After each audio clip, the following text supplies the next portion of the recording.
Hello, footies, and welcome to a special episode. It is Thursday, October 17th when we record this. And if you're watching this version of the show, it is at least Friday, October 18th for you.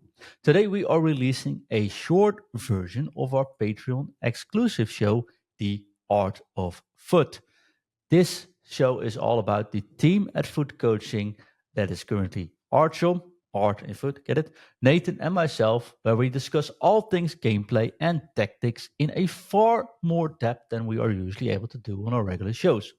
And on today's episode, Archel and myself focus on things you can then do to improve the gameplay in FC25, but also we focus a bit on how to deal with high press.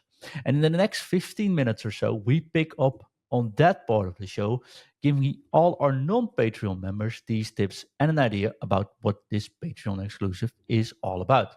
Remember, we need you as a Patreon supporter to keep this show going. And that's also why we have to put some of the content behind the paywall. I mean, doing 5 shows a week doesn't come cheap. And therefore, we also feel Patreon supporters do deserve some extra exclusive content. And that is one of these show is just one of those.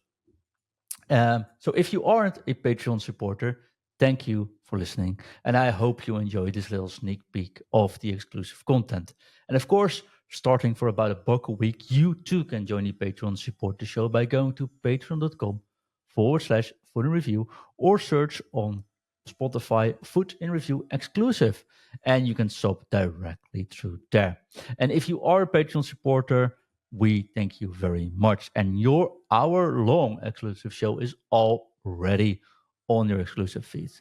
See you back on episode 631 this Friday, and I hope you enjoy this sneak peek. John, I have one suggestion to our players on this. Just one? For now. For now. The show is going, so we'll see how many suggestions I will come up with. But what I notice is when I'm losing the game, like let's say I met really good player, Yeah. and I'm losing 5-0.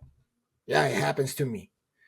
I'm losing 5-0, but I don't want to quit because I believe that matchmaking is like a little bit lower with your elo if I stay in a game. That's like my habit. I don't quit. But what I'm trying to say, when I already don't care about the game, let's say, and it's the 60th minute, I'm losing 5-0, and I'm not in the mood to finish the game or concede more goals, I'm keeping the ball. Mm-hmm.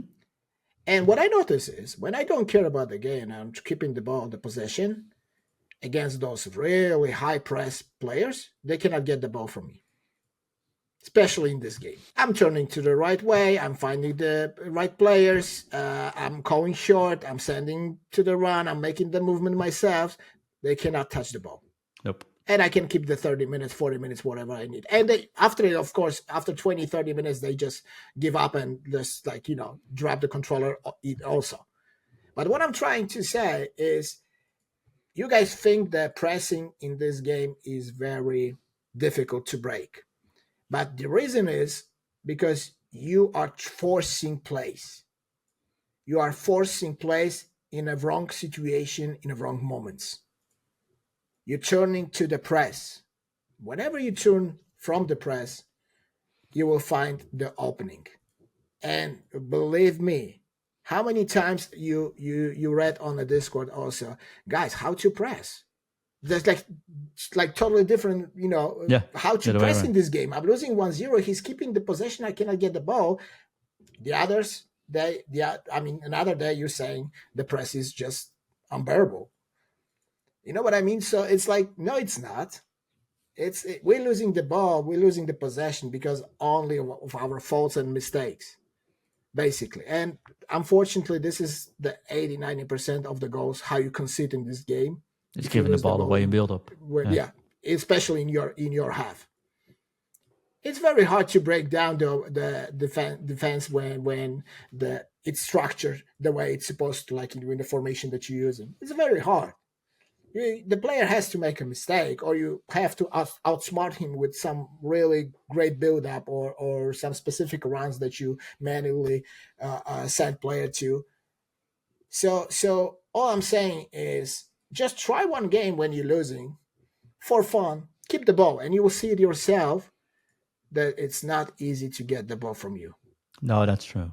I got one golden tip though. If you are feeling pressured, which everyone can apply, like everyone, if you are being pressed, right? Let's say you play from the left side to the pitch to the right side of the pitch. This is I actually have a tune for that these days, mate. I forgot. This is the today's FUT coachings. but this is today's foot coaching top tip. Say you're playing from left to right and your opponent is pressing you very high, right? Like again, pressing isn't that bad in my honest opinion, but let's say they have a high line. Make sure your first touch you do with the ball, with the player receiving the ball, is aimed backwards. So say you play from left to right, you play the ball from your center defensive to, let's say, center defensive midfielder. Make sure the first move you make with that CDM is to your left. One step back. That will do a couple of things. You create a meter of space to turn around if needed. But most likely, if the opponent plays a press, just by moving, you didn't have to touch anything else. If your opponent plays the blind pressing forward, he'll just run past you. You can just turn around and suddenly you get all the space in the world. And if you take the first step back, there is literally no way they can get the ball of you straight from a first press. They can't get near you. So right from left, you take your first back, touch to right, left to right, take your first step left, take your first step with the receiving player towards your own goal. That's all there is to it.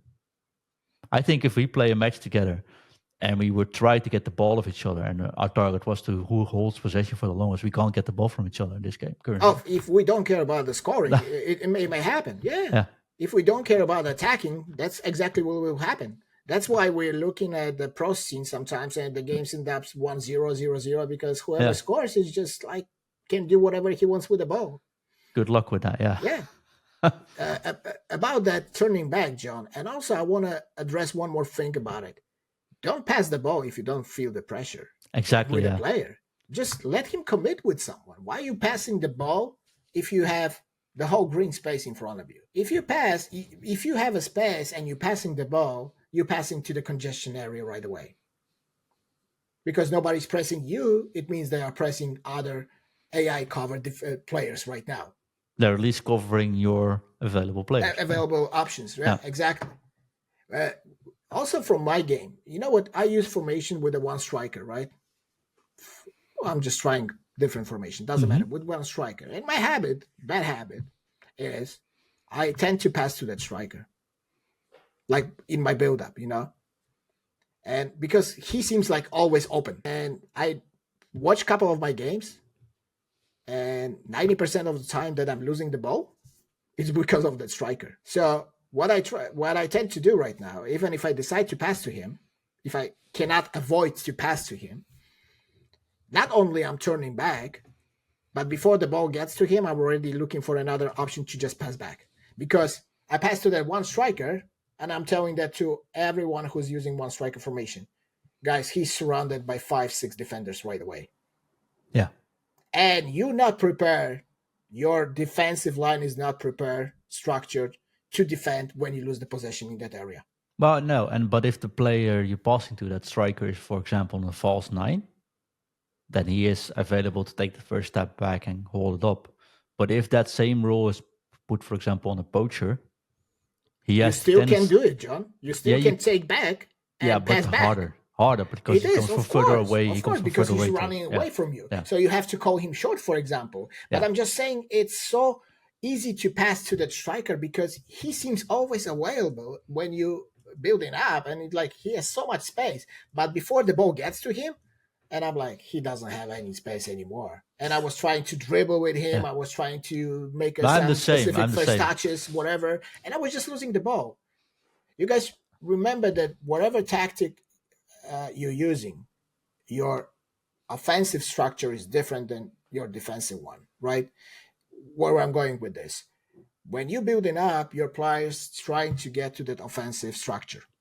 So they don't care about covering the players of your opponent. They're trying to get to the positions where you intend them to do when you create the tactic. So when you lose those balls, especially in the middle, it's so easy to counter because usually their striker is just right open between your center backs. It's just a 1R1 hard pass, and it's just gone. You're gone. That's how I concede most of my goals because of my mistakes. But I know that. Of course, I concede shitty goals, but I scored a lot of shitty goals either. I mean, come on, I get so many rebounds too. It's not like only against me are scoring those goals. Of course, those are more noticeable ones that when I'm conceding than when I'm scoring, but still. So yeah, just one thing that notice that you in your game that you're making like wrongly all the time, and just change that one thing. I'm not saying change everything right away, just one thing, and notice the difference. Or of course, get some coaching. We'll Okay, point so you we towards discussed it. a couple of things about hopefully that will help some of our Discord members. If not, go ahead, guys, ask questions. We are always here to help you out about the tactics, because this show is about the tactics. Well, it's about everything, and I just want to summarize what we can do when you are being, well, if you're frustrated with the game and you are extremely frustrated by pressing. First, stop comparing your results against previous results from last year. Does it make any sense to do so? And you're only hurting yourself.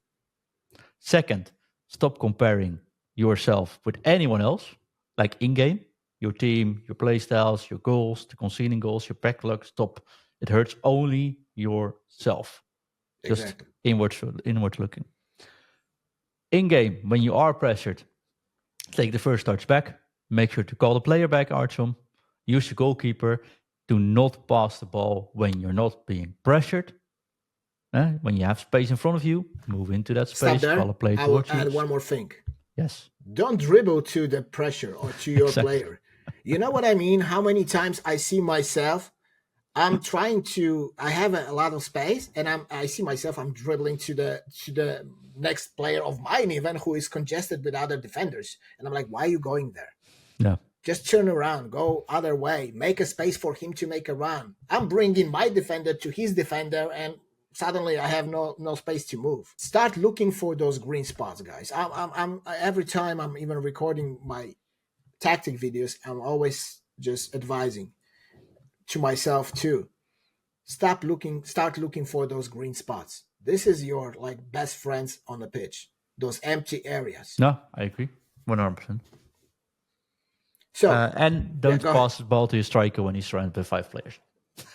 Regarding the tactics, John, because our conversation from last show, it's not like I changed my mind.